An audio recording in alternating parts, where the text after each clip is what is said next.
சொந்தமாக YouTube channel நடத்த வேண்டுமா? நீங்களும் பிரபல ஆங்கர் ஆக வேண்டுமா?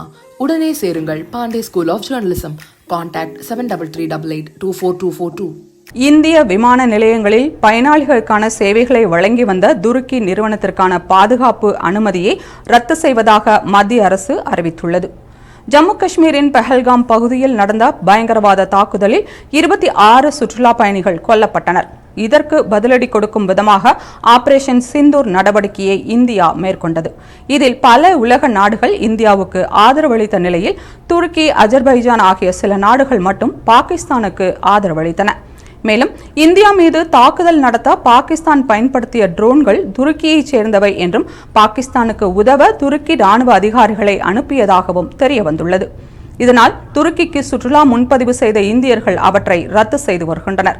துருக்கியில் இருந்து ஆப்பிள் கொள்முதல் செய்வதற்கும் உத்தரப்பிரதேசத்தைச் சேர்ந்த விவசாய சங்கங்கள் எதிர்ப்பு தெரிவித்துள்ளன.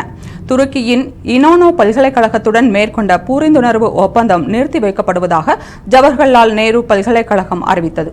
இந்நிலையில் இந்தியாவின் முக்கியமான 9 விமான நிலையங்களில் பயணிகள் சேவைகளில் ஈடுபட்டு வந்த செலபி கிரவுண்ட் ஹேண்ட்லிங் என்ற நிறுவனத்தின் பாதுகாப்பு அனுமதியை ரத்து செய்வதாக மத்திய அரசு அறிவித்துள்ளது.